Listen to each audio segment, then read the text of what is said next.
Hello students, welcome to easy PG maths by Vaishali Gupta. और हम कर रहे थे questions cube and dice reasoning के, और हमने लास्ट वीडियो में क्वेश्चन नंबर 10 तक कर लिया था। अब इस वीडियो में हम क्वेश्चन नंबर 11 से लेकर 20 तक कवर करेंगे।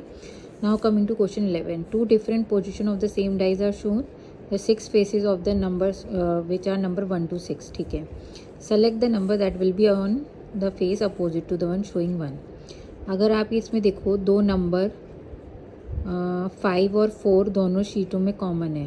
ठीक है, तो इसमें आप देख सकते हो रूल ऑफ कॉमन डिजिट लग जाएगा, जो कहता है अगर दो जगह पे एडजस्ट डिजिट पे नंबर सेम होते हैं तो जो नंबर नहीं सेम होते वो एक दूसरे के अपोजिट होते हैं। तो इसका मतलब क्या है, 1 और 6 अपोजिट हैं एक दूसरे के। तो शोइंग नंबर 1 का क्या होगा अपोजिट, डी।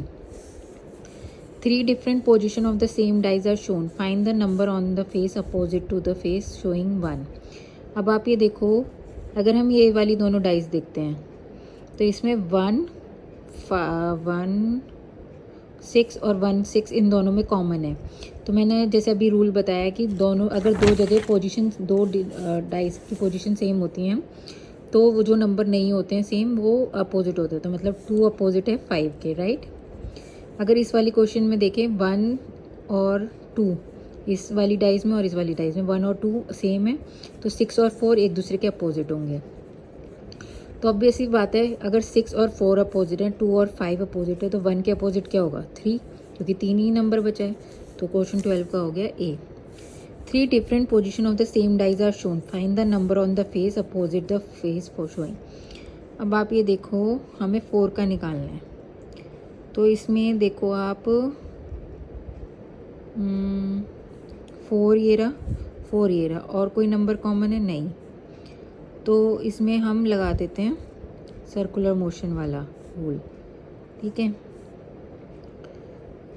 या इसमें ये भी नहीं करनी ज़रूरत, इसमें 1 और 5 कॉमन है, ये 1 और 5 कॉमन है। तो इसके हिसाब से जब मैंने आपको बताया था कि अगर ये दोनों सेम होते हैं तो जो नंबर सेम नहीं है वो एक दूसरे के अपोजिट होते हैं। 2 का अपोजिट क्या हो गया, 4, जो हमसे पूछा था 2 हो गया। 13 का ए। Then 3 different position of the same dice are shown. Find the number on the face opposite to the face showing. Then आप ये देखो, इसमें 6 और 3 सेम है, इधर भी 6 और 3 सेम है, मतलब 2 और 5 एक दूसरे के अपोजिट हैं according to rule of common digit. ठीक है, ऐसे ही हमसे पूछा था 5 के अपोजिट क्या होगा, तो 5 के अपोजिट क्या होगा, 2। 14 का D. Now coming to the question number 5, a cube is made by folding the given sheet in the cube so form, which would be the number on the opposite side of the number 1। हमने पढ़ा था open dies में कि मैंने आपको बताया था ऊपर से स्टार्ट करो और ऑल्टरनेट नंबर्स एक दूसरे के अपोजिट होते हैं। जैसे 4 का अपोजिट हो गया 6, 2 का अपोजिट हो गया 1, और जो बच गया वो हो गए एक दूसरे के अपोजिट, मतलब 5 और 3 एक दूसरे के अपोजिट। तो इस केस में क्या अपोजिट है, 4 का अपोजिट है 6, 2 का अपोजिट है 1, और 5 का अपोजिट है 3। हमसे क्या पूछा था, नंबर 1 का अपोजिट। नंबर 1 का अपोजिट है 2, ऑप्शन 2 मतलब डी। ऐसे इसमें देखते हैं, cube is made by folding the given sheet in the cube so formed which letter will be on the face opposite to the face having F. मैंने again बता रही हूँ, ऊपर से स्टार्ट करो, ऑल्टरनेट पकड़ो। तो ये रहा ऑल्टरनेट, डी का ऑल्टरनेट ये हो गया, और जो बच गया ए और सी वो एक दूसरे के। तो ई का अपोजिट बी, डी का अपोजिट एफ, और ए और सी एक दूसरे के अपोजिट। तो हमसे एफ का पूछा था, एफ का अपोजिट है डी, तो इसका आंसर है डी, मतलब B option. 6 characters A B C 1 2 3 लिखे हैं on the different faces of a die. 2 position of this dies are shown in the figure, find the character of the force. एक तो A32 दे रखी है, एक B3C दे रखी है। अब आप ये देखो, सबसे पहले हमसे पूछा है ए का find the character of the, जो ए के अपोजिट हो। इसमें हम rule of square circular motion लगा सकते हैं 3, क्योंकि एक डिजिट कॉमन है 3, तो हम इसे क्लॉकवाइज लिखेंगे, दैट इज़ 3 2 A। इसमें भी क्लॉकवाइज लिखेंगे 3 C और B। अब जो नंबर जिसके सामने आया वो इसके अपोजिट, तो A के सामने क्या है, B, तो ऑब्वियसली A, इसका आंसर है B।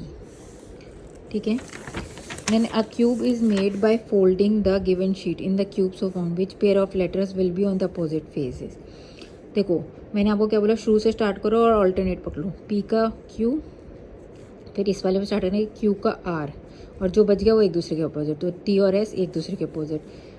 तो P का अपोजिट Q है, U का अपोजिट R है, और टी का अपोजिट एस है। देखो ऑप्शन में क्या है, टी का अपोजिट एस दे रखा है तो ये है, यू का अपोजिट टी नहीं है, पी का अपोजिट यू नहीं है, आर का अपोजिट पी नहीं है, तो ये और ऑप्शन नहीं पॉसिबल है। 19 in the given sheet is folded to form a cube, which of the following figure is possible. Again ऊपर से स्टार्ट करो, ऑल्टरनेट लो। 7 और 9 एक दूसरे के, तो 8 का अपोजिट है y, x का अपोजिट है z और 7 का अपोजिट है 9, राइट। तो अब ये देखो विच of the following figure is possible. देखो सबसे पहले इस वाली फिगर में 7 और 9 एडजेसेंट दे रखे हैं, जबकि 7 और 9 अपोजिट होने चाहिए, तो ये तो पॉसिबल नहीं है। देन बी ऑप्शन देखो, इसमें x y z दे रखे हैं, x और z एक दूसरे के अपोजिट होने चाहिए, लेकिन इसमें एडजेसेंट दे रखे हैं, तो ये भी पॉसिबल नहीं है। देन 7 y और 9, इसमें देखो 7 और 9 एक दूसरे के अपोजिट होने चाहिए, इसमें एक साथ दे रखे हैं, तो ये भी पॉसिबल नहीं है। देन z y और 9, देखो z y और 9 के बीच में कोई रिलेशनशिप नहीं दे रखी, तो इसका मतलब ये एडजेसेंट हो सकते हैं, तो 19 का D option. Now coming to the question number 20, if the given sheet is folded to form a cube, which of the following figure is possible. सबसे पहले ऊपर से स्टार्ट करो, ऑल्टरनेट पकड़ो, 15 का 19, 16 का 17 और जो बच गए वो एक दूसरे के, तो 20 और 18। तो 15 का अपोजिट 19 हो गया, 16 का अपोजिट 17 हो गया और 20 का अपोजिट 18 हो गया। अब देखो 16 और 17 एक दूसरे के अपोजिट होने चाहिए, लेकिन इसमें एडजेसेंट दे रखे हैं, तो ये भी पॉसिबल नहीं है। इसमें देखा है 15, 16 एंड 20, इन तीनों के बीच में कोई रिलेशनशिप नहीं है, तो ऑब्वियसली एक दूसरे के एडजेसेंट हो सकते हैं, तो बी इज़ पॉसिबल। तो हमें आगे चेक करने की ज़रूरत नहीं है, तो इसलिए बी ऑप्शन है। अगर आपको हो तो मैं चेक कर देती हूँ। देखिए नेक्स्ट ऑप्शन दे रखा है 15, 18 एंड 19। अब आप 15, 18, 19 में देखो 15, 19 एक दूसरे के अपोजिट होने चाहिए, लेकिन उसमें एडजेसेंट है, तो ये भी पॉसिबल नहीं है, तो C option is also not possible. अब डी देखो 20, 18 एंड 16, 20, 18 एंड 16, उस पीछे देखो 20, 18 एंड 16, 20 एंड 18 अपोजिट होने चाहिए, लेकिन उसमें एडजेसेंट दे रखा है, तो obviously D option is not possible. तो हमारा आंसर क्या हुआ, बी। आई होप आपको मेरी एक्सप्लेनेशन समझ में आ रही हो, और अगर आपको मेरी वीडियोस अच्छी लग रही हैं तो प्लीज़ मेरे चैनल को लाइक, शेयर एंड सब्सक्राइब करिए, और कोई भी क्वेरी है तो प्लीज़ कमेंट सेक्शन में लिखिए, मैं उसे डिस्कस करूँगी। Thank you.